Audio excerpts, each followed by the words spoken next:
नमस्कार, स्वागत है आपका हमारे इस ऑनलाइन पोर्टल पर।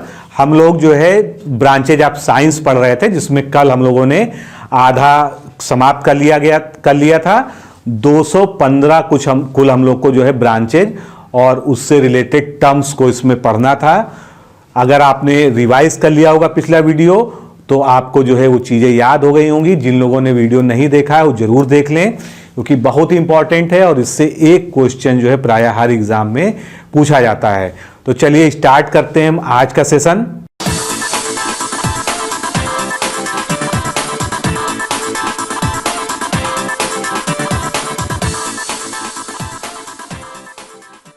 तो इसको कंटिन्यू करते हैं। फार्माकोलॉजी फार्मा इंडस्ट्री से संबंधित है, यानी औषधियों का निर्माण और उसके बारे में जो उसके सिद्धांत हैं, इन सब का संपूर्ण अध्ययन जो है फार्माकोलॉजी में किया जाता है। फ्रेनोलॉजी स्कल और मस्तिष्क के आकार का अध्ययन, क्योंकि आप जानते हैं कि मानव के विकास में जो है स्कल का जो साइज है वो हमेशा जो है एक मायने रखता है, उससे जो है इसकी विकास अवस्था का पता चलता है। तो खोपड़ी यानी स्कल और मस्तिष्क के आकार का जो अध्ययन होता है वो फ्रेनोलॉजी के अंतर्गत किया जाता है। पोमोलॉजी आसान है, कई बार पूछा भी जा चुका है। फलों का अध्ययन यानी study of fruits is known as pomology. Pedagogy क्या है?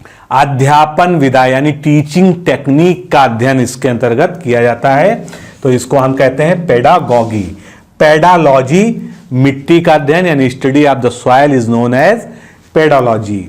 फिलोलॉजी या फिलोलॉजी ये क्या कहते हैं? भाषा विज्ञान यानी लैंग्वेज साइंस का अध्ययन जो होता है, लिंग्विस्टिक साइंस का अध्ययन, ये जो है फिलोलॉजी में किया जाता है। थिसियोलॉजी जो है बहुत ही नया टर्म हो सकता है आपके लिए। थिसियोलॉजी के अंतर्गत हम किसको अध्ययन करते हैं? फेफड़े की टीबी या फेफड़े का जो क्षय रोग होता है, हिंदी में अगर कहें क्षय रोग, लंग टीबी का अध्ययन जो है हम करते हैं थिसियोलॉजी में। पेट्रोलॉजी, पेट्रो शब्द जहां भी यूज होता है उसका मोस्टली जो है पत्थर से संबंध होता है, तो शिला या पत्थर की उत्पत्ति, उसकी संरचना, उसका क्लासिफिकेशन, सारा अध्ययन हम करते हैं पेट्रोलॉजी के अंतर्गत।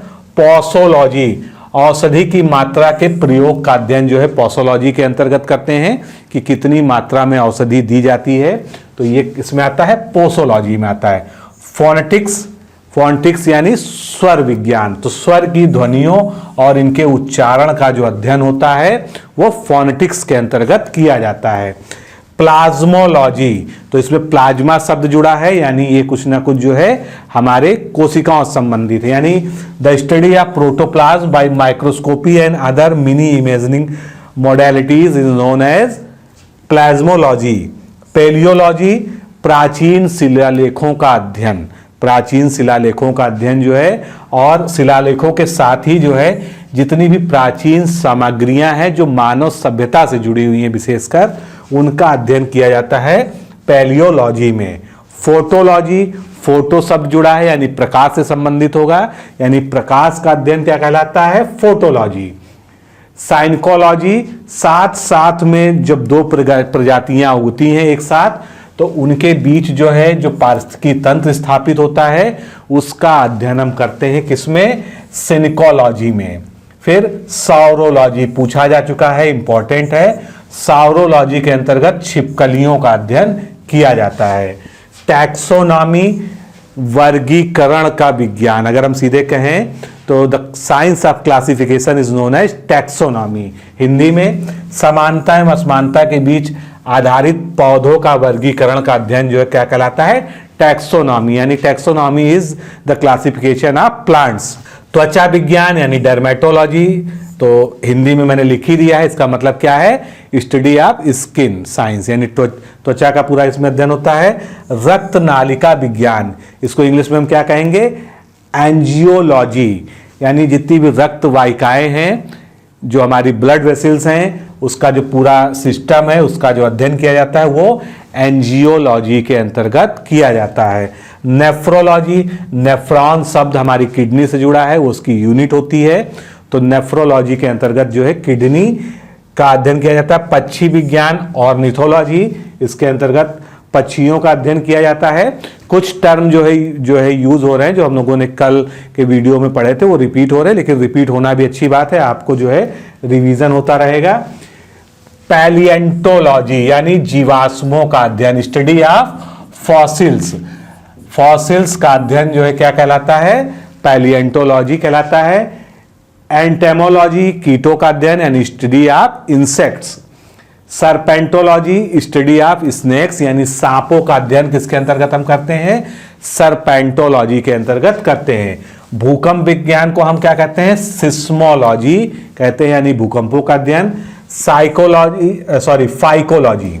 फाइकोलॉजी में हम शैवाल यानी एल्गी, तो शैवाल का अध्ययन जो हम करते हैं वो हम किस में करते हैं, फाइकोलॉजी के अंतर्गत करते हैं। सेरोलॉजी के अंतर्गत हम जो ब्लड से रिलेटेड सीरम होता है उसका पार्ट, सीरम का अध्ययन जो है हम सेरोलॉजी में करते हैं। ओनिरोलॉजी बहुत ही इंपॉर्टेंट है, पूछा जा सकता है एग्जाम में। ओनिरोलॉजी का में जो है हम सपनों का अध्ययन करते हैं यानी स्टडी ऑफ ड्रीम्स जो है ये ओनिरोलॉजी कहलाता है।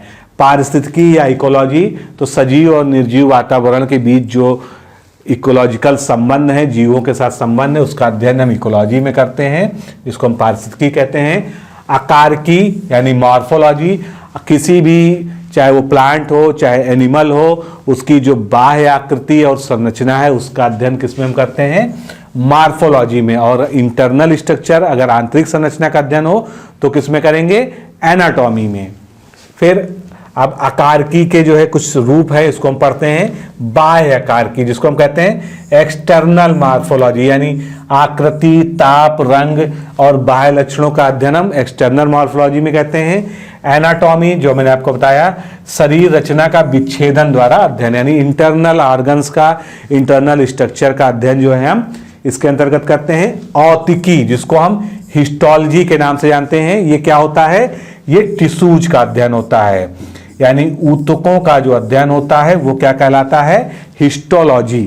कोशिकी या कोशिका विज्ञान जिसको हम साइटोलॉजी कहते हैं, तो cytology is the study of cells, यानी कोशिकाओं के अध्ययन को हम साइटोलॉजी कहते हैं। क्रैनियोलॉजी, क्रैनियम क्या होता है, हमारा जो कपाल होता है, हमारा जो हेड होता है बाहर से, इसको क्रैनियम कहते हैं, इसको करोटी भी कहते हैं। तो क्रैनियम और या करोटी का अध्ययन जो है क्या कहलाता है, क्रैनियोलॉजी कहता है। न्यूरोलॉजी, तंत्रिका तंत्र का संपूर्ण अध्ययन न्यूरोलॉजी में करते हैं।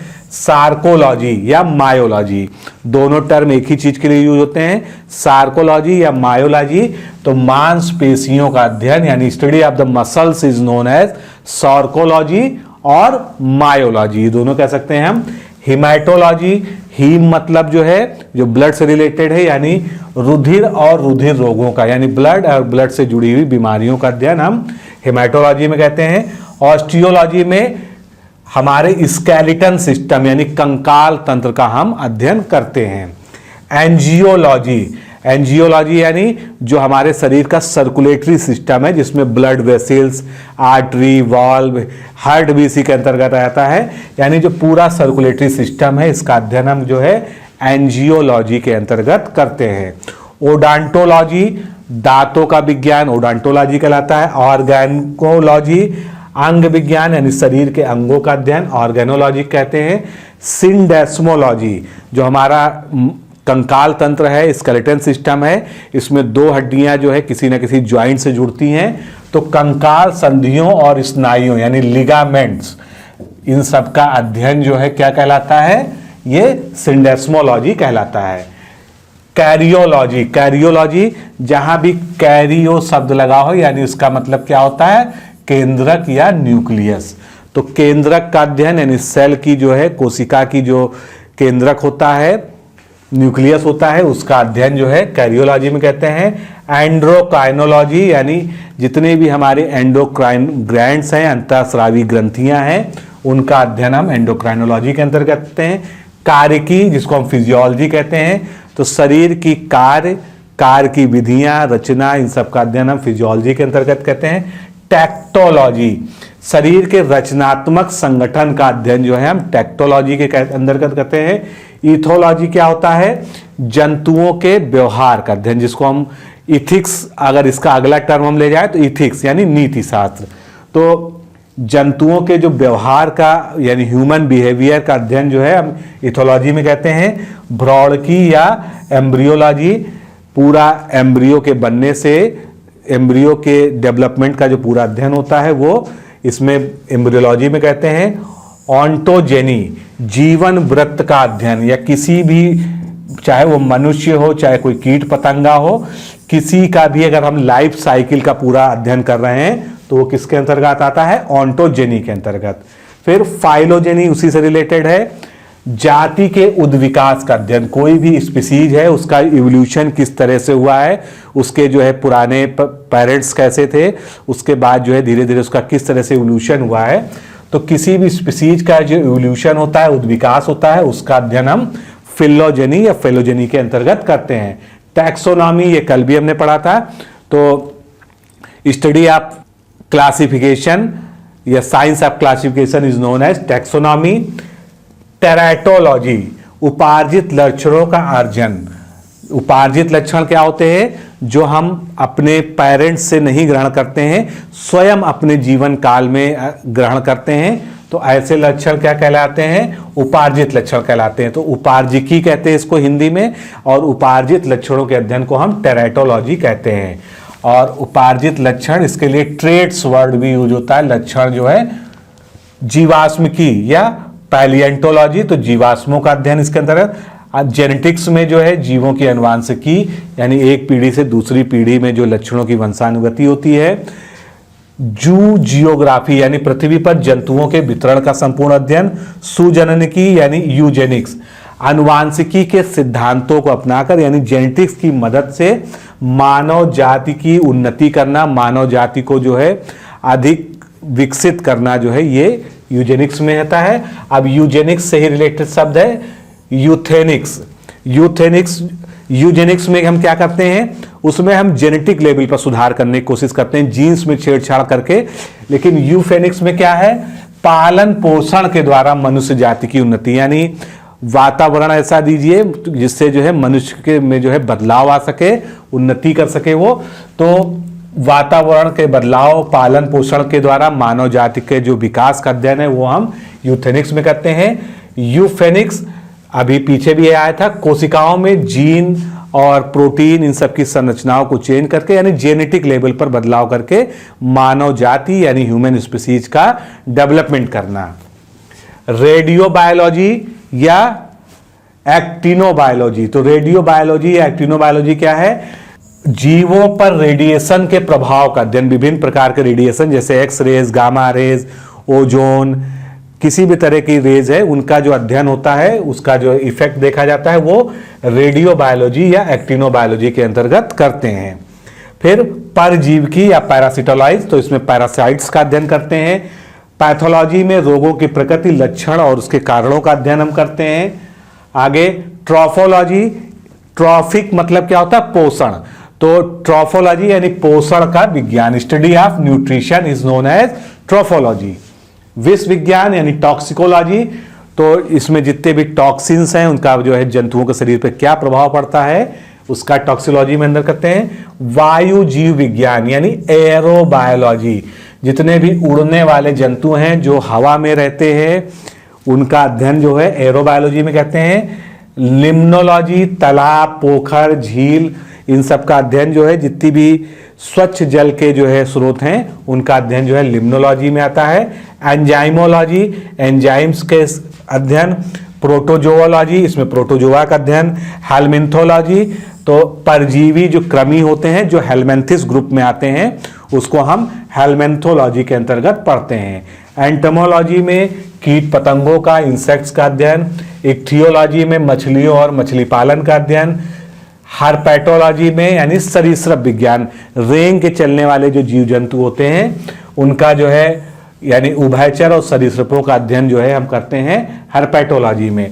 ऑर्निथोलॉजी में पक्षियों का अध्ययन किया जाता है। मैमोलॉजी में स्तनधारियों का यानी मैमल्स का अध्ययन। एंथ्रोपोलॉजी में मानव जाति के सांस्कृतिक विकास का पूरा अध्ययन जो किया जाता है। मोलैकोलॉजी या कॉन्कोलॉजी, इसमें मोलस्का या उससे जो उसके जो कवच होते हैं उसका अध्ययन। ऑफियोलॉजी, इसमें सांपों का अध्ययन भी किया जाता है। इसी तरह इसकी एक ब्रांच और है, सर्पेंटोलॉजी भी है। फिर बायोकेमिस्ट्री में जितना भी शरीर के अंतर्गत रासायनिक जो है बायोलॉजिकल संरचना उसका अध्ययन। फिर बायोफिजिक्स, भौतिक सिद्धांत के संदर्भ में शरीर की जैव क्रियाओं का अध्ययन करना। सेरोलॉजी, जो हमारा रुधिर का सीरम होता है उसका अध्ययन करना। इम्यूनोलॉजी, शरीर का जो प्रतिरक्षा तंत्र है उसके बारे में अध्ययन। साइकोलॉजी, जीव के मनोविज्ञान का या मनोवृत्तियों का अध्ययन साइकोलॉजी में। मॉलिकुलर बायोलॉजी, आणविक स्तर पर जो है जैव प्रक्रियाओं का अध्ययन करना, ये मॉलिकुलर बायोलॉजी के अंतर्गत आ जाता है। फिर माइक्रोबायोलॉजी, अति सूक्ष्म जीवों का, माइक्रोब्स का अध्ययन माइक्रोबायोलॉजी में। बैक्टीरियोलॉजी में जीवाणुओं का अध्ययन। वायरोलॉजी में वायरस का या विषाणु का अध्ययन। इवोल्यूशन में जीवों की उत्पत्ति और उनका विकास का जो पूरा क्रम होता है उसका अध्ययन। कार्डियोलॉजी में हार्ट की संरचना से लेकर हार्ट के रोग पूरा अध्ययन किया जाता है। कॉन्ड्रोलॉजी में उपास्थि यानी कार्टिलेज का अध्ययन किया जाता है। क्रायोजेनिक्स में जंतुओं के शरीर पर सर्दी के प्रभाव का अध्ययन किया जाता है। उसके अलावा निम्न ताप पर जो है विभिन्न प्रक्रियाओं का अध्ययन भी क्रायोजेनिक्स के अंतर्गत में ही किया जाता है। मेर्मेकोलॉजी चींटियों का अध्ययन कहलाता है। निमेटोलॉजी गोलकृमि परजीवी या निमेटोड्स का अध्ययन कहलाता है। एरेक्नोलॉजी, ये मकड़ियों के अध्ययन को एरेक्नोलॉजी में करते हैं। सौरोलॉजी में छिपकलियों का अध्ययन। एथनोलॉजी, मनुष्य की जातियों का यानी ह्यूमन स्पीसीज का अध्ययन जो एथनोलॉजी में करते हैं। सिंडेस्मोलॉजी, जो शरीर में हड्डियों के जोड़ होते हैं उनका अध्ययन होता है, वो सिंडेस्मोलॉजी में करते हैं। जेरेंटोलॉजी, मानव शरीर की जो आयु का जो प्रभाव होता है, हमारी ग्रोथ के साथ साथ जो है जो आयु का प्रभाव हमारे शरीर पे आता है उसका अध्ययन जो है हम जेरेंटोलॉजी में कहते हैं। गायनकोलॉजी में पूरा जो है आप समझ गए हैं, फीमेल्स के बारे में अध्ययन। राइनोलॉजी में जंतुओं के कान, नाक, तना, गले यानी ईएनटी का जो पूरा अध्ययन होता है वो राइनोलॉजी में होता है। हिप्नोलॉजी में नींद या स्लीप का अध्ययन होता है। ऑनिरोलॉजी में स्वप्न का अध्ययन होता है। थोड़ा सा डिफरेंस है दोनों में, हिप्नोलॉजी में नींद का अध्ययन और ऑनिरोलॉजी में स्वप्न का अध्ययन। ये सब हम लोगों ने कल पढ़ा भी था, इसी तरह से आपका रिवीजन भी हो जाएगा, कुछ नई चीजें इसमें आ जाएंगी। कैल्कोलॉजी में मानवीय सौंदर्य यानी ह्यूमन ब्यूटी का अध्ययन। एपीकल्चर आप जानते हैं मधुमक्खी पालन से संबंधित होता है। सेरीकल्चर, ये रेशम प्राप्त करने के लिए रेशम के कीट का जो पालन किया जाता है उसको कहते हैं। पिसीकल्चर, मछलियों को के जो पालन का अध्ययन होता है वो पिसीकल्चर में आता है। पोल्ट्री में अंडे तथा मांस प्राप्त करने के लिए जो जीवों को पाला जाता है वो पोल्ट्री कहलाता है। सुअर पालन को इंग्लिश में क्या कहते हैं, पिगरी। तो सुअर पालन को जो है सुअर पालन को पिगरी कहते हैं। अब कुछ खेती के विशिष्ट प्रकार होते हैं, इनसे भी क्वेश्चन आते हैं तो उसको भी इसी के अंतर्गत हम पढ़ लेते हैं। आर्बोरिकल्चर, ये क्या है, विशेष तरह के वृक्षों तथा झाड़ियों की कृषि जिससे उनका संरक्षण तथा संवर्धन भी शामिल है। यानी विशेष तरह के वृक्ष और विशेषकर उसमें झाड़ियों का जो कल्चर है, जो उनको उगाने की तकनीक है, ये आर्बोरिकल्चर में पूरा इसका अध्ययन होता है। पिसीकल्चर या जल कृषि, तो मछलियों का पालन जो व्यापारिक स्तर पे करना, ये पिसीकल्चर कहलाता है। विटीकल्चर बहुत बार पूछा गया है कई एग्जाम्स में। अंगूरों की जो है यानी ग्रेप्स की जो व्यापारिक स्तर पर कॉमर्शियल स्केल पर जो खेती की जाती है उसको हम विटीकल्चर कहते हैं। मेरीकल्चर, समुद्री जीवों का जो व्यापारिक उपयोग करने के लिए पालन किया जाता है, उनकी खेती की जाती है, अगर दूसरे टर्म में कहें उसको हम मेरीकल्चर कहते हैं। हॉर्सिकल्चर, हॉर्स जो है घोड़े से संबंधित टर्म है, तो सवारी और यातायात के लिए उन्नत प्रजातियों के घोड़े एवं खच्चरों का व्यापारिक स्तर पर पालन करना हॉर्सिकल्चर कहलाता है। नेमोरिकल्चर, ये आदिम काल की वह कृषि पद्धति है जिसमें मानव द्वारा जंगलों से फल, जड़ आदि का संग्रह किया जाता था। तो जो आदिम काल या प्रागैतिहासिक काल में जब मानव रहता था तो वो जिस तरह की कृषि करता था, जिस तरह से प्रकृति से चीजें लेता था, वो सभी अध्ययन जो है नेमोरिकल्चर में किया जाता है। ऑलरिकल्चर, जमीन पर फैलने वाली सब्जियों की व्यापारिक कृषि इसके अंतर्गत आती है, यानी जो सब्जियां जो है जमीन पर फैल के रेंग के बढ़ती हैं वो सब इसमें उगाई जाती हैं। सिल्वीकल्चर, तो वनों के संरक्षण एवं संवर्धन से संबंधित क्रिया को हम सिल्वीकल्चर कहते हैं, यानी सिल्वीकल्चर के अंतर्गत जो है काष्ठीय पादप यानी वुडी प्लांट्स का जो है कल्चर किया जाता है, उनकी खेती की जाती है। फ्लोरिकल्चर फूलों की खेती से संबंधित है, जब व्यावसायिक रूप से फूलों की खेती की जाती है। सेरीकल्चर रेशम उत्पादन के लिए रेशम के कीट का पालन। वर्मी कल्चर वर्मी कंपोस्ट जो खाद बनती है केचुए और अन्य उसमें इस्तेमाल करता है, तो इसमें जो है वर्मी कल्चर कहते हैं। हॉर्टिकल्चर के अंतर्गत जो है व्यावसायिक स्तर पर फूलों साग सब्जियों की जो खेती होती है वो सभी जो है हॉर्टिकल्चर के अंतर्गत आता है। एपीकल्चर में व्यापारिक स्तर पर शहद उत्पादन हेतु किए जाने वाला मधुमक्खी पालन जो है एपीकल्चर कहलाता है। बहुत ही कॉमन टर्म है, आप सब लोग जानते हैं इसके बारे में। तो दोस्तों इस तरह से जो है विज्ञान, उसके अंतर्गत बायोलॉजी, जूलॉजी, बॉटनी, इन सभी की जो शाखाएं हैं प्रमुख, ये हम लोगों ने 2 वीडियो में समाप्त की। ये दोनों ही वीडियो बहुत इंपॉर्टेंट हैं, जरूर इसको रिवाइज कर लीजिएगा जिससे आपको ये सब चीज़ें याद हो जाएं। तो आज के लिए इतना ही। नमस्कार, धन्यवाद।